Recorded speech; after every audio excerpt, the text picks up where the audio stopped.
This is another episode of Standup Comedy, your host and MC, celebrating 40-plus years on the fringe of show business. Stories, interviews, and comedy sets from the famous and not so famous. Here's your host and MC, Scott Edwards. Hey, welcome to this week's podcast. We got an amazing show for you all the way from New York City. It's comic writer and performer Ross Bennett. Ross, it's so good to hear your voice. It's been a mere 35 years. How are you doing, buddy? I would say the last time we probably had any contact would have been around 1990, 91, something around there.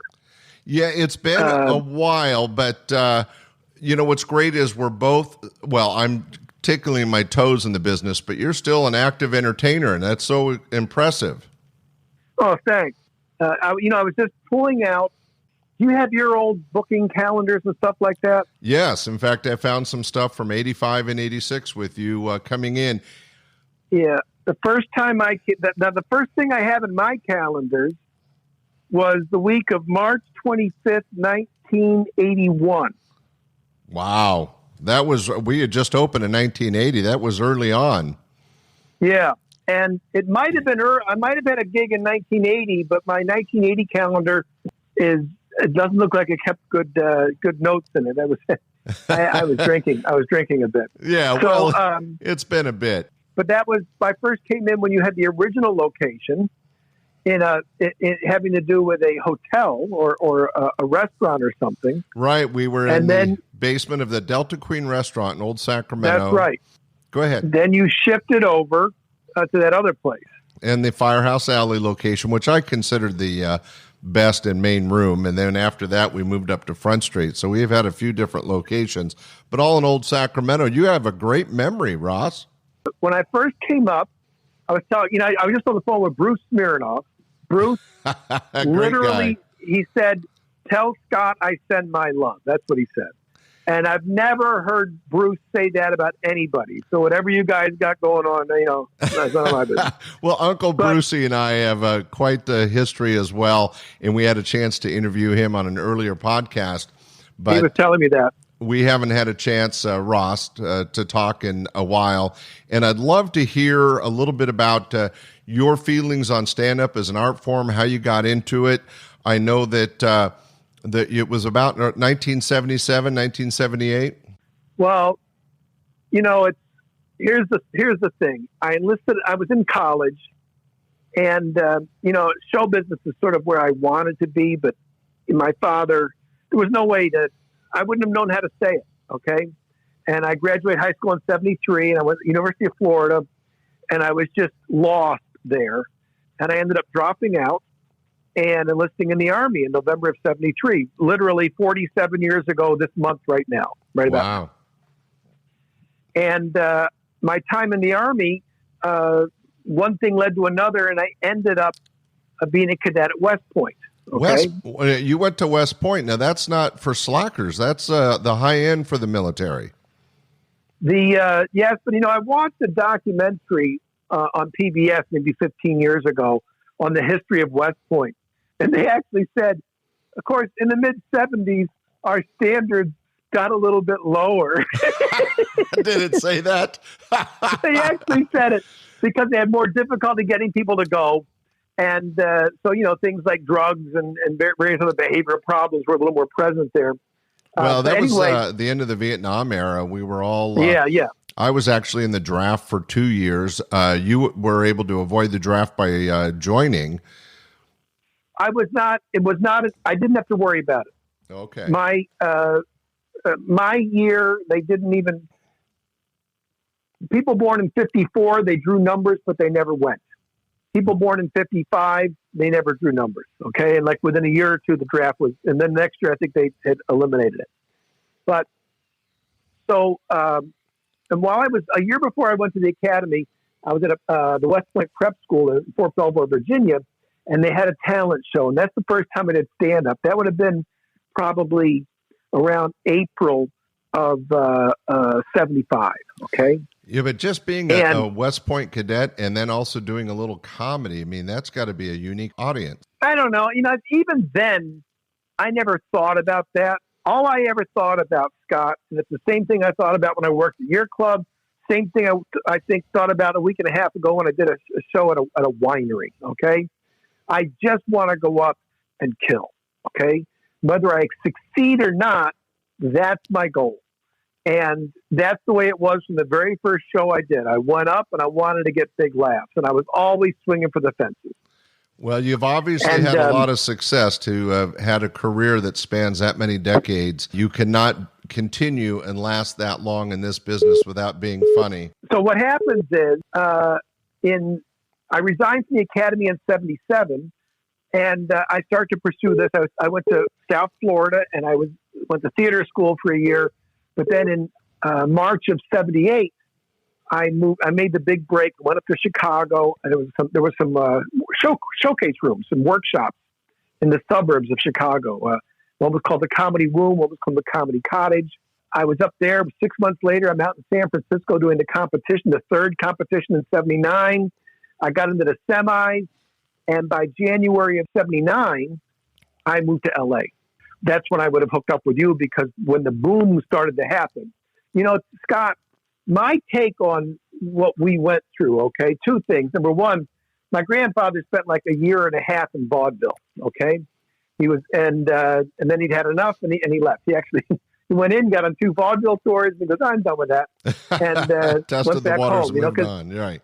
He didn't have a burning need to do this. People who stay in it like I do, it serves some other purpose, okay? I'd always wanted to be in vaudeville. Everybody I watched on TV, Ed Sullivan's show, they were all basically vaudeville acts or vaudeville style acts. I always sort of was upset or disappointed that I wasn't in vaudeville. Then I realized a few years ago, stand up in the 80s was vaudeville, working for 6 nights, doing 10 shows. That was vaudeville. Going up. Very similar, yes. Yeah, and just pounding it out, show after show after show. And that's why a lot of guys of my generation, we can really do a good job because we had it drummed into us, okay? Because we did so many shows. And you but I don't mean to interrupt, Ross, but you also were you on the entertainer side and me on the producer side, caught that wave right. When it kicked off, 79, 80. When I opened Laughs Unlimited, it was the 12th club in the country, full-time comedy club. And by, 5 years later, they felt like it was on every street corner. But we caught the beginning of that wave. And if you were performing by 1979 and getting on stage, you were definitely part of that initial wave, working with people like Leno and Saget and all the guys. 2 things. Number one, I've looked at what happened at that time and all the guys moving to L.A. because, it's being like the gold rush, okay?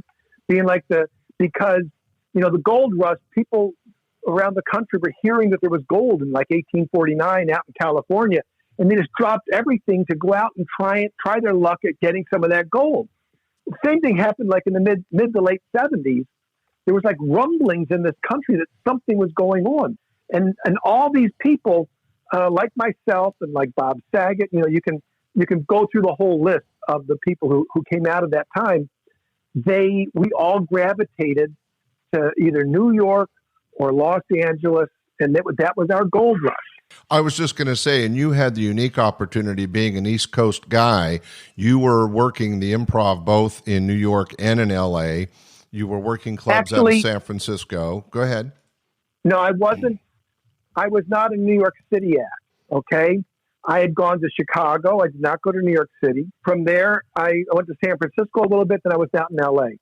And I didn't go to New York to perform regularly until 2000. I actually went there in the middle.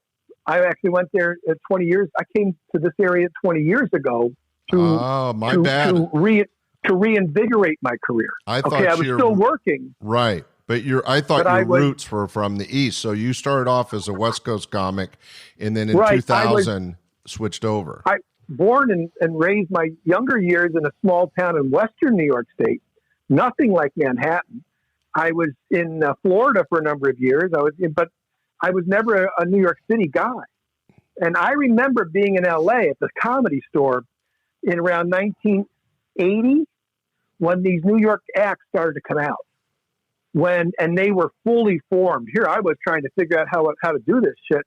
And I still remember Seinfeld coming out fully formed, just prepared. Oh yeah. And George Wallace, Larry Miller, Mark Schiff. Yes, exactly. There was a whole group of them that came out from New York all in that same year, and they all had huge success. But as you mentioned, they came out having already somewhat honed at least the beginning of their sets, their material on the rough stages in New York, and came to LA somewhat already vested. And you were coming up from San Francisco and LA from more just getting started at that time. My attitude was, I'm going to have to get good someplace. And wherever I get good, if I get out to LA, it's going to take me another year, 2 years to work into the LA scene. So I said, I might as well go to LA and work on getting good there. Of course, I already had like a 10-minute act. Okay. I had an act that was good enough to get me into the semifinals of the San Francisco comedy competition. I had an act that was good enough that when Bud Friedman saw me, he took me right over to the Red Book, made me a regular, gave me a spot. I had an act that was good enough that I could kill at the Comedy Store. And when Mitzi called me over, she said, "Don't let that fool you. You're not funny." Did she really? Oh, brutal. She was brutal, but I haven't heard it quite like that. She told two things. She told Dennis Miller, she didn't pass him. She goes, "You should wear a sweater." That was her comment to Dennis Miller. And to the great ventriloquist, David Strassman. David is auditioned for her, with Chuck Wood, did a great, killed. And she goes up and he tells the story. He goes, she said, we don't use prop acts. And then he goes, I go outside and I'm lamenting my situation. I'm standing in front of the Comedy Store and I look to my right and there is a U-Haul truck, and Gary Muledeer is pulling garbage cans full of props out of the U-Haul to take into the Comedy Store to perform. I tell comics that I work with today, because I teach a class in New York, that we have no control over who's going to like us. Our job is to do the best we can. And I always say, go where the sun is shining. Oh, turn to where the sun is shining. Go where the love is. Whatever's supposed to happen will happen. The guys who are miserable are the ones who say to themselves that I have to get, so I'm working at the comic strip. I have to be working at the Comedy Store or whatever. And when they don't get it, they become obsessed with it, and it just wears them out. Well, yeah, but you also bring up a good point about how Mitzi on the wave of the wind could change on what she liked and didn't like. I mean, Dennis Miller would not have been any funnier or less funny with or without a sweater. I mean, that was just an obtuse thing to mention. She also, saying that she didn't like prop comics. Well, she might not have when it was Strassman, but that she did when it was Muledeer. And it was, again, her flipping. Dennis Strassman was one of the best ventriloquists we had come through the club. And Gary Muledeer was very funny as well. But for me as a producer, and of course Mitzi was much, much more powerful and made careers. But I've always heard how harsh she could be and how her judgments could change so easily, minute to minute. I've been told. I mean, I got to know her some. I got married to my wife on the main room stage of the Comedy Store, and did you really? It was covered by Two in the Town and Entertainment Tonight. It was a thing down there. Well, you had to have been in her good graces to let you do that. That's pretty cool. Yeah. She said that she would never be disingenuous with somebody. If she didn't see it, she didn't want to encourage somebody who didn't have it. I could see that. Who didn't have what didn't have what she thought they should have. I could see that. I mean, I did a lot of open mics, and I would give advice, and I rarely, but sometimes told somebody, this isn't just, maybe your thing. but normally it wouldn't be about what to wear, but it would be about presentation, material, learning the art of interacting with the audience or pausing at the right time. I mean, it was technique as opposed to judgment calls on their future. It was just trying to help them to get through that set, or what might take them to the next set and help them. What happens is these folks, after they've seen 500-600 acts, and they feel obligated to say something. If they feel obligated to make some sort of a comment, they feel obligated to make some sort of a criticism in order to justify whatever, for the fact that they don't. But the truth is, you just don't do it for them. They don't see it, and you just got to be willing and able to move on. Yeah. Well, I think it's interesting. Now we've kind of jumped ahead a little bit. You got your start doing an open micer while a cadet at West Point. You went on to doing some work in San Francisco and LA as a showcase comic opening act. I know that you were a regular at the Improv. Bud Friedman obviously saw some potential there. How many years? Well, like I say, it was one of those things. I just knocked it out of the park, and I immediately started to work there. And it took me about 6 months to get Mitzi to come around. And the point was you got the bug. Oh, and the thing is, I'd had it before. I didn't know I'd had it, but I'd had it before. I'd wanted to do it ever since I was a kid. But I used to have a line in my act.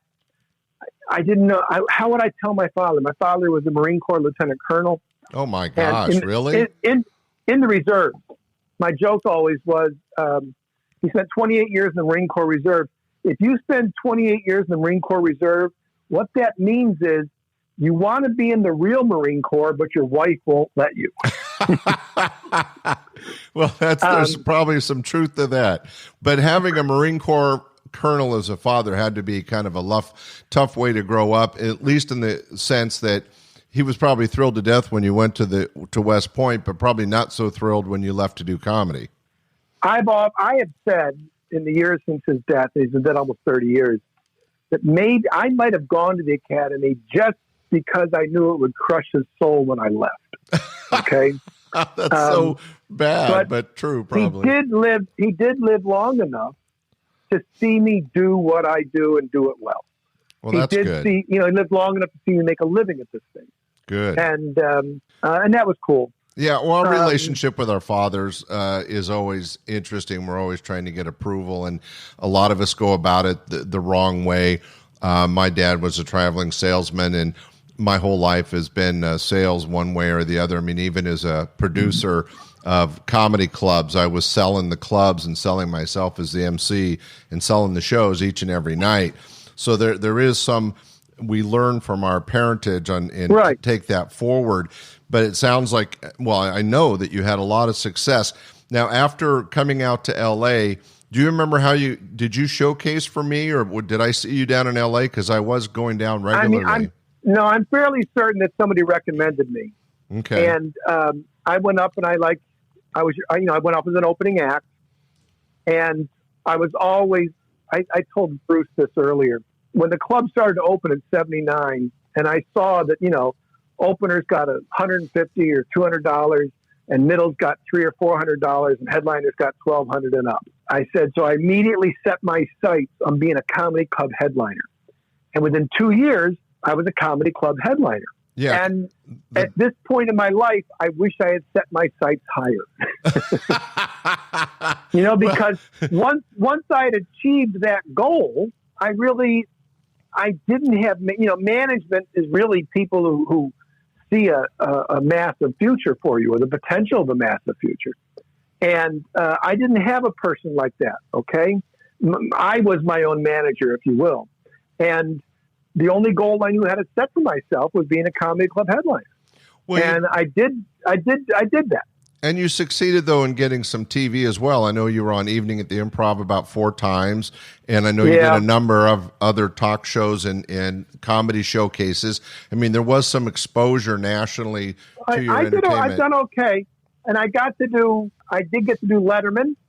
I did Letterman in 2013. I'll tell you, I was 58 years old. I believe I was the oldest person to do a first-time appearance on a show like Letterman or The Tonight Show. Okay. Well, I saw the set and you tore it up. You did a great job. It was a great night. And, I've had a lot of, let's just say, mental challenges over the years.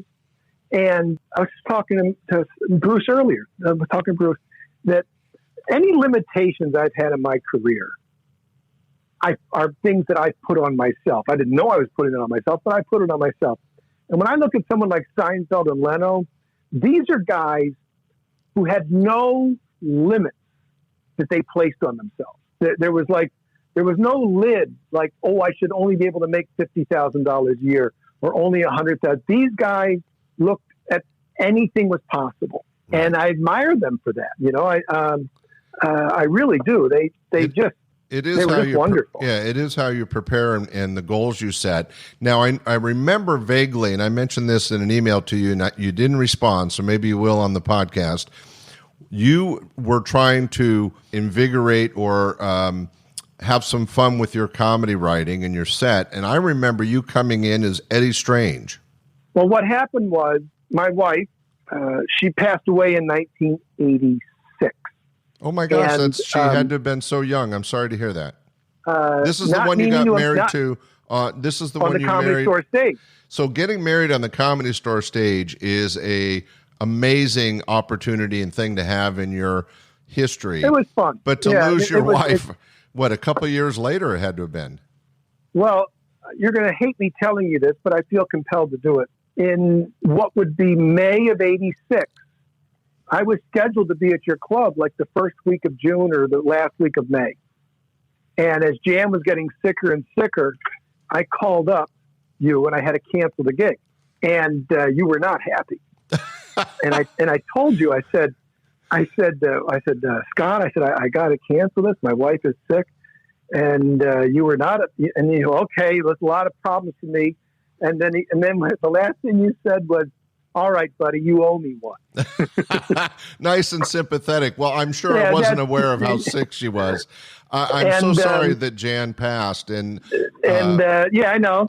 I know that's the case, but I on these things, I feel compelled often to say the truth, you know, to say it because, you know, we're all human beings and it's a challenging thing, you know, these lives that we live. But right. And at the time, my focus was making sure there was an entertainer for the audiences that were coming in. That's exactly it. I wasn't aware or, to be honest, all that concerned about your issues. I mean, okay, you got a sick wife. Now, what next? You know, that sounds really cold, but I've tried to express to the podcast audience that even though I love the art form, I was also deeply engrossed in the business aspect of it. Sure. And it was a balance of business art. Because this is such a personable business, and the people who are involved in it, on stage and off, tend to have outgoing, friendly personalities. At least they have that portion of themselves they can at least do on stage, or as a salesman, you know, you've got your sales face and everything, and that's just the nature of the business. What happens is, as an entertainer, you think that, particularly if you're immature the way I was, you thought that these relationships, you thought that people being nice to you, who you were working for, was a friendship, or, you know, that it was more than, that there was more, somehow there was more than that. And, but the truth is, all you got to do is fuck up once, and it's like, you know, and that's it. And I had some of those things happen over the years, you know? Well, that happens to everybody. Let me sidestep real quick and tell you that I owned and managed a chain of comedy clubs and restaurants for over 20 years. I had over 100 employees, and I thought we were a family. I thought I was their friend. And I got to tell you, it was so fast how those relationships dropped and changed when I sold the club, that nobody wanted to be around me. I was just the frickin' boss, and they were nice to me because I was the boss and paying them, and that was it. And I was crushed just a little bit, Ross. And, you know, that's the nature of this thing, you know. Those are the lessons we learned. But anyway, what happened was when Jan got sick, and she got diagnosed in around December of 84, and my son was born in February of 85. That's Nash, right? And yeah, so around that time, it was very difficult for me. And I had no other way to make money. And I did my stand-up, but I was finding that I was taking a rather heavy mood up on stage with me, okay? Well, sure, you were dealing with a lot, yeah. I came up with the idea of, well, why don't I work like as a character? And I was watching the Masters in 1985, and Curtis Strange, he didn't win, but he was in the lead for a while, okay? Yeah, he's a good golfer, right. And I just said, Curtis Strange, what a great name, Strange. I've never heard anybody named Strange, but his name is Strange. And then I started to try and put up first names with it, and they all sounded phony. And going with Eddie, my father's name is Ed, and I decided to work as Eddie Strange. So I completely shifted my career and sold myself as Eddie Strange. Oh, that's what interesting. Happened, and how did it work for you? Well, it worked great. I mean, it's like all of a sudden I was more free on stage. I was behind this mask of this character. I ended up becoming really big on colleges for about 2 years. Everything went fine. And then I had at some point, the what would you call the break between reality and this character and everything cracked. I was working out in Hawaii for Bob Fisher had a gig out there, and I'm not able to bring it. And the act in front of me was, and he was just destroying, and I didn't have it in me. And I remember the people at the club pulling me into the kitchen and going, listen, I don't know what you're doing out there, but this is not what we paid for you to do. Because I was doing my act, but I just didn't have the energy. I didn't have the zip. I was just completely down. I remember saying to them, I said, I'm sorry. I said, this is all I got. This is who I am, and this is what I do. And they weren't happy with the rest of the week there. And the thing is, they were paying. This was one of those gigs where they paid you $500, but you're in Hawaii. Right. They flew you out, but it's $500. And it's like they're busting my balls over, for basically a $500 gig. And I get it, okay, but they were not happy. And, of course, Bob Fisher wasn't happy because he was the one who booked it. But still, Ross, the character Eddie Strange gave you, as you pointed out, a mask to help you get through a couple tragic years after the death of Jan and help you cope. And I think that I was not aware of that. I knew that you had developed this character and you were doing something different, but I was young and dumb and didn't realize the emotional reason for it. I just thought, I had a lot of comics that said, well, I want to try this. And I loved letting people try different things. Sure. And because it helped grow the club or in the comic artistically. And so I didn't put any emotional value to what you were doing. I didn't get it, but I'm glad that you had it and it worked for you. And the fact that it fell off while in Hawaii, well, tough. So eventually, by 88 or 89, I'm just me doing under a different name. And I figured, if I'm going to do that, I might as well go back to Ross Bennett. So I went back to Ross Bennett. These were not good choices, career choices, okay? Because it made it so people was like, this guy's nuts, which I was. And I worked as Ross Bennett, and I moved around a lot. I ended up out in Chicago in the early 90s, and I was getting work on the East Coast. But the one guy said, now listen, I ain't got no work for Ross Bennett, but I would hire Eddie Strange. Okay. And so I opted to go back to Eddie Strange a second time. Because of the persona that you provided on stage worked. Well, more about the name, because there were people who knew it. And what I did is I went through my act, I took all my best bits, and I didn't do the character as I did it before. I just did myself. And this was right around the time that the boom was beginning to bust. Okay? Early to mid-90s. Right. And what I did is I started going over to England. So between like 92 and 2000, I made about a dozen trips over to England. I'd say anywhere from a month to 6 months. And that saved my ass. The money kept, there was, whatever I earned was being sucked into expenses. But I just knew the important thing was to get through this and to keep performing, to not to not lose those chops that you developed only by working the amount that I worked. Well, I think it's interesting that you share that, because I did a little research before the podcast, and there is this kind of blank zone in your career, because I know you did a lot of stand-up for me and other clubs up through the early 90s. Then there's kind of a gap, and then I know you were back at it in 2000 and getting Letterman and moving on with your career, and there was kind of an 8-year gap. And what's interesting is I just interviewed Kelly Monteith, and he was saying how the audiences in Europe and England particularly were so receptive to American entertainers. I'm sure that helped boost your ego and what you needed to get back into the Ross Bennett show. I had forgotten how good my material was.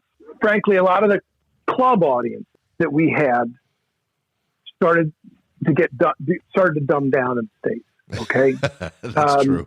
And I remember one time I was headlining at Zany's in Vernon Hills and doing, to their audience there. What's his name? Headliner Jake Johansson. He came in on Saturday night and he headlined and I middled. Okay. But all of a sudden I walk out on that stage. I've never seen these people before. This is a completely different audience. They dress better. They smell better. They drink better. They're well, they're bathed. Their hair's combed. They look great, and they're all like college educated, smart. And all of a sudden, my material is hitting in a way it hadn't hit all week.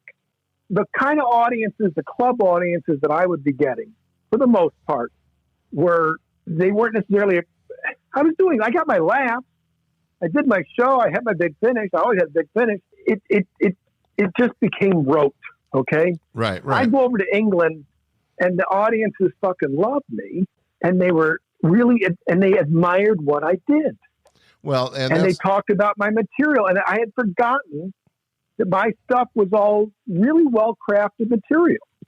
And you'd honed it over, all those years. I think that a lot of entertainers forget, or sometimes get, in your case, distracted by losing your wife.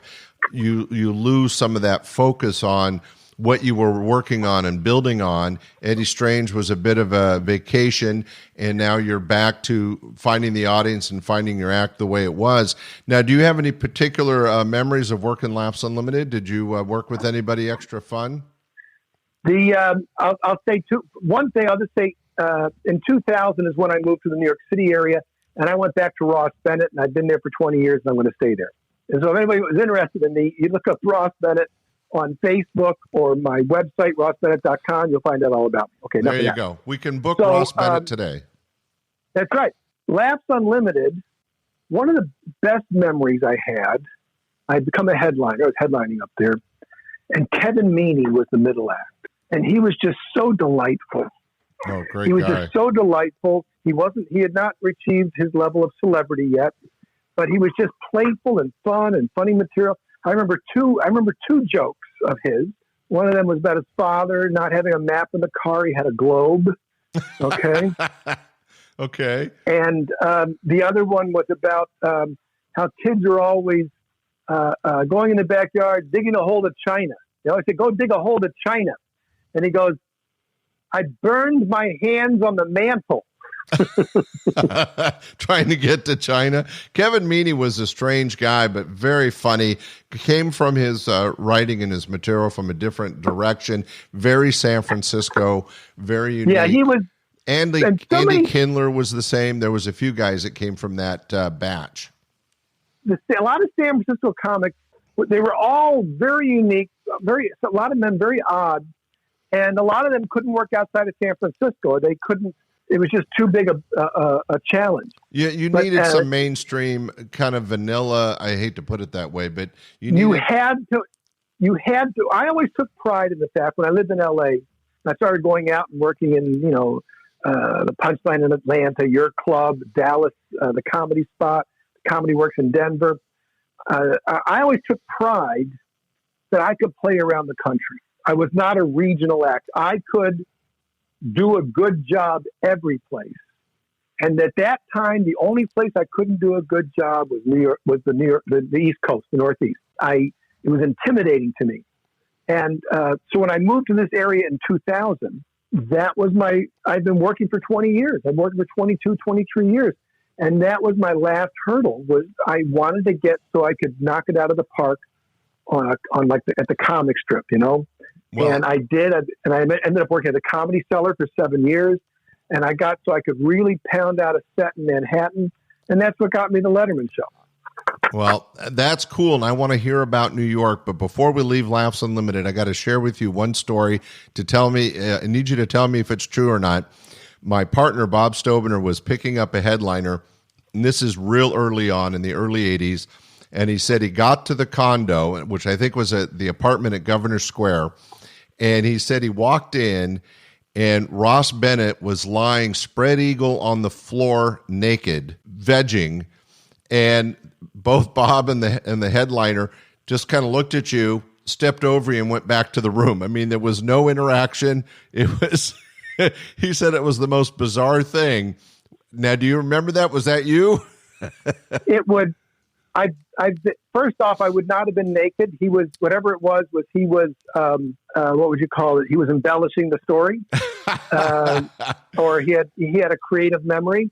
However, I do vaguely remember at that time, I would have been very much a pothead, and very much drinking quite a bit. So I have no doubts about that. And I sort of remember that. I was not naked. That wouldn't be my style. Well, I don't know. It was just, I might have been in my underwear. We were talking about you and what we remembered from your set and Eddie Strange and the years you worked for us. And that was his recollection that you were opening or feature act at the time, and he was bringing in the headliner, and that was the welcome that the other act got. It was just a hilarious moment. Now, I know that since 2000, you've been really rocking the New York area. Have you been doing, I know you worked a lot of the clubs there. You mentioned a couple. Do you have some favorite clubs in the New York area you like to work? I don't really work in the city anymore. Okay. At this, I know a lot of people, you go through stages in your career where you're in different places and eventually you grow out of places. Frankly, I feel that I aged out. Not that I don't look my age. There's so many young comics. Right. When the spots started being there, and I used to work 6 nights a week in the city. I worked mainly at the comic strip and at the Comedy Cellar. And it was great. It was great. And then it was so funny. Right about the time I got Letterman, it all stopped. Oh, really? It was really weird. It was really weird, I mean, I advertised the comic strip when on Letterman. He introduced me, from the comic strip and everything. And that weekend, they didn't even use me on their stage.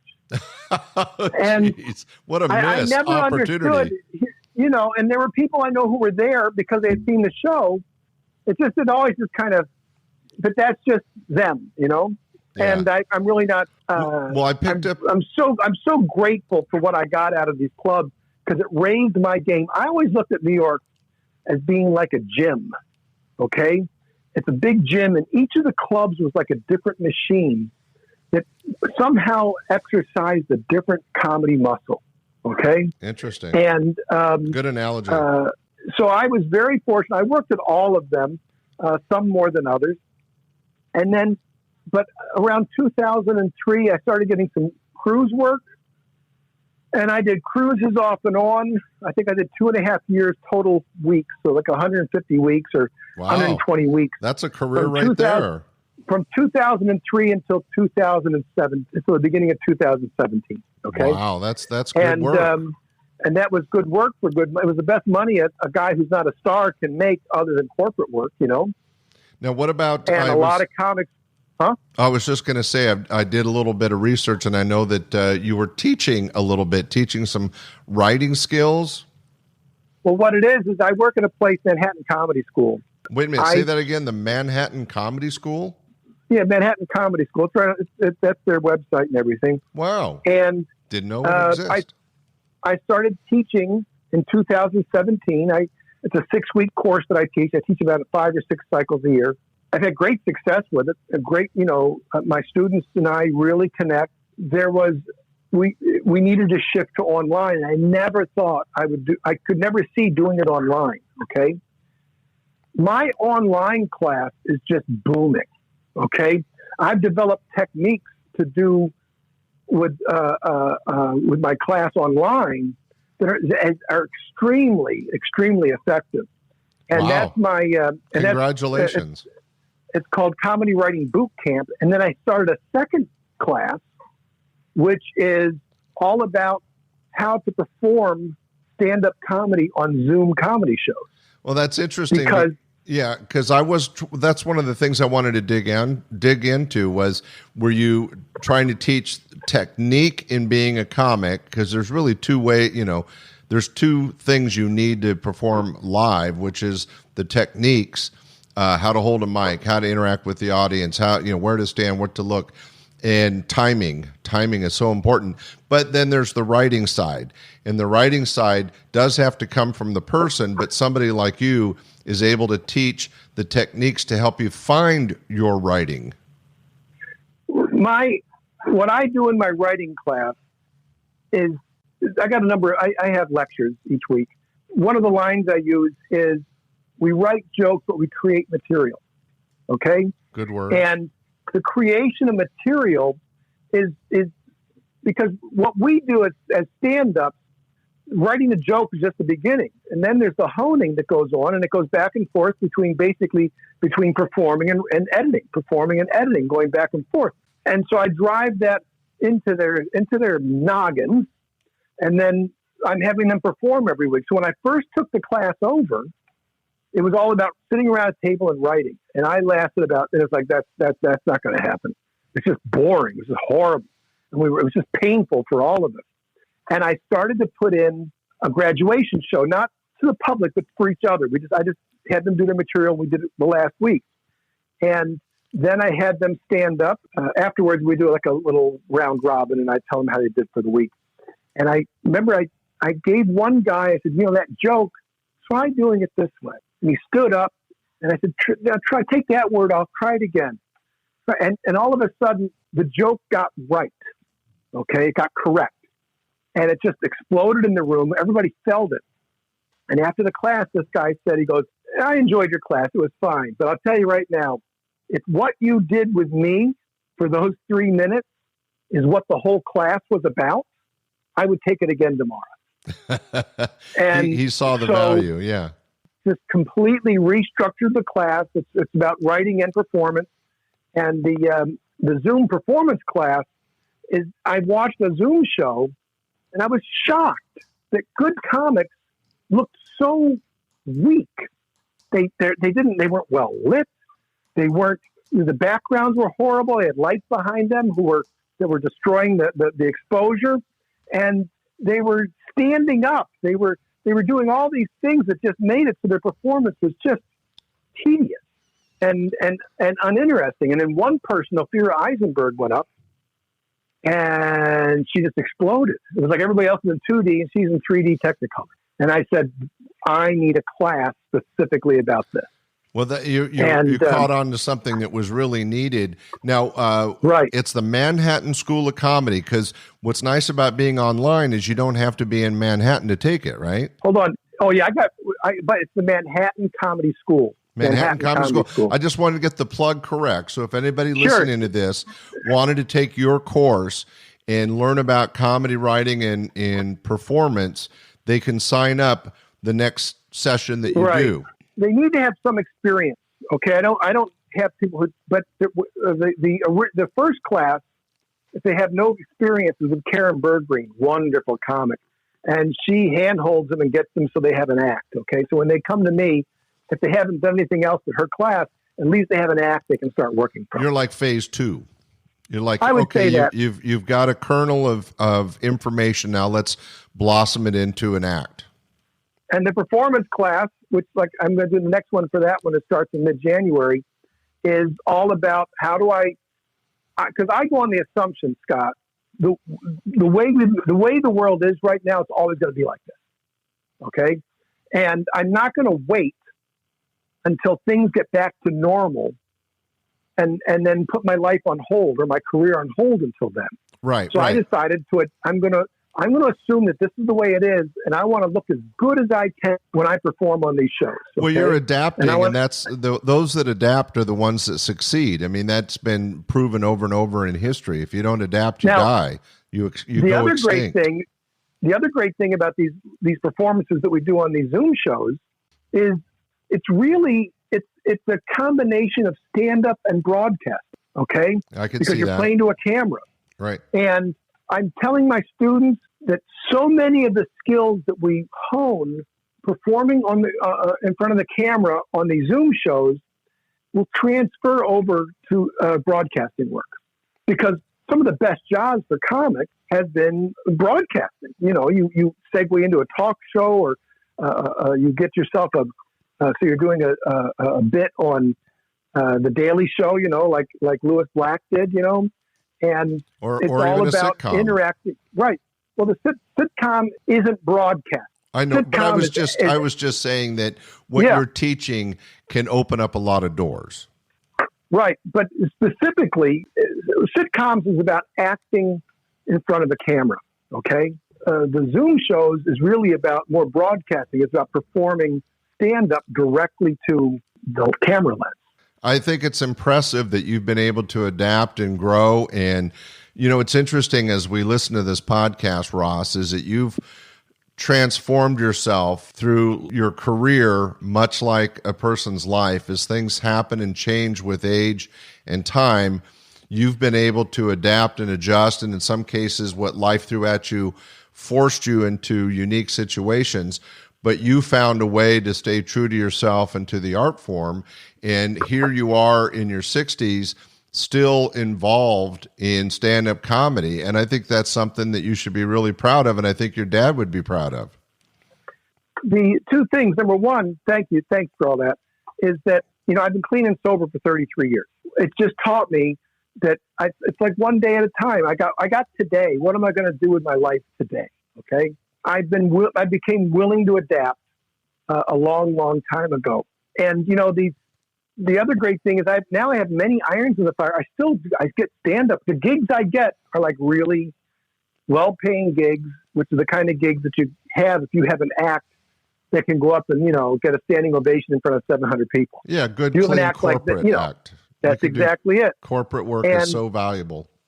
I can do corporate. I can do, you know, I've done churches. I do all sorts of, you know, conferences and stuff like that. Well, that's awesome. Well, you know what? We've shared your path.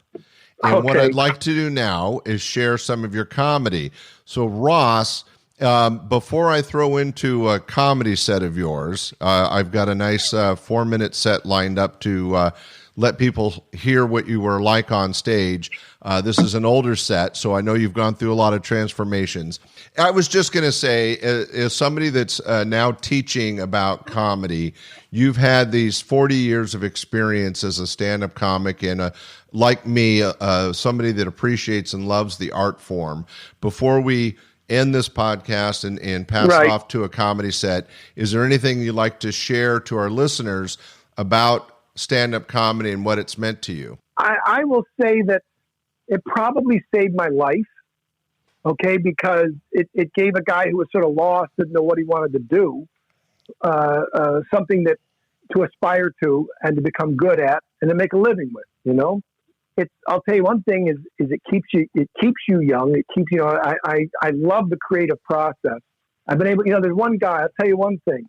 I got an email about 10 years ago from a guy, and he said, I was going to kill myself. I'm not making this up. I have the email. He said I was going to kill myself. I was so depressed. I was in Colorado Springs, and I'm driving around trying to figure out how I'm going to do it, where I'm going to do it. And I saw the sign that said the comedy spot, whatever it was in Colorado Springs. And he said, Eddie Strange. And he goes, I came in and I watched the show and it changed my life. Wow. And he then went on to say that he ended up becoming a comic. He worked, you know, as a comic for a number of years. You know, it's like you never know.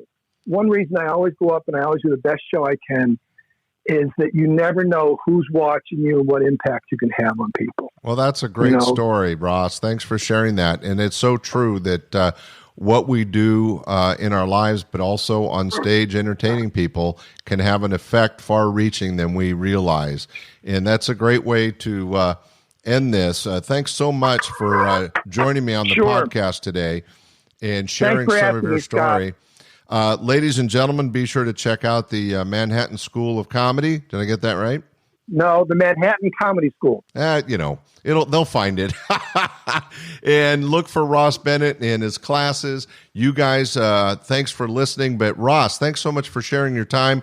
We're going to sit back and enjoy some stand-up comedy. Ladies and gentlemen, here's some material by our star interviewee today, Ross Bennett. Because we are real Americans, and real Americans live close to Walmart. It's hard not to. It's hard not to. I mean, statistically, 85% of Americans live within 15 minutes of a Walmart. Isn't that an amazing number? We live within 15 minutes of a 24-hour store. Anything we want in America, 24 hours a day. We're Americans. And let's be honest, sometimes we wake up and we need shit. We sit up in our beds. Oh, God. Woo! Roofing nails. I can't wait. I said I can't wait, woman. Don't hold me back. Anyone like me, sometimes when I shop at a Walmart, I don't know what I need until I'm in the store. Because I don't shop like my parents shopped. My parents were very frugal people. They had gone through the Great Depression. I look out here and I see there's some people here who look like they were from my parents' generation. Actually, some of you look like you might have actually caused the Great Depression. But my parents' generation, when they went shopping, they always would make a list. They didn't just buy what they wanted; they made a list. And when they had to have cash. They wouldn't use a credit card. They'd use a credit card.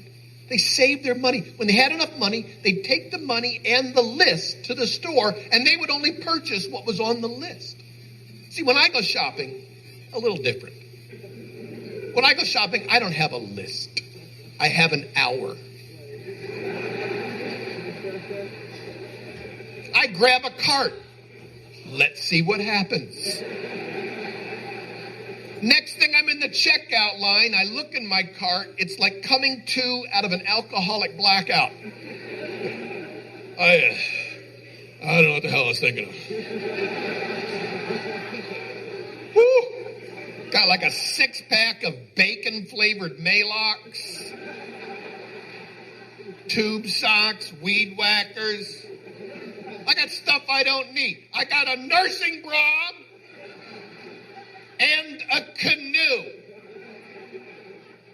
And this is when I'll often abandon my shopping cart. And who amongst us has not abandoned a shopping cart? Because they're all over the store. All over, half full carts. They should have little plaques. This is where a shopper came to his senses. Hey, I hope you enjoyed that. That was Ross Bennett live on stage. Hey, it's been a great interview and a little bit of comedy. I know you enjoyed it. Thanks for being a listener. Thanks for sharing and rating our podcast. And we'll see you next week when we'll have another new show. Bye. We hope you enjoyed this episode of Stand-Up Comedy, your host and MC. For information on the show, merchandise, and our sponsors, or to send comments to Scott, visit our website at www.standupyourhostandmc.com. Look for more episodes soon and enjoy the world of stand-up comedy. Visit a comedy showroom near you.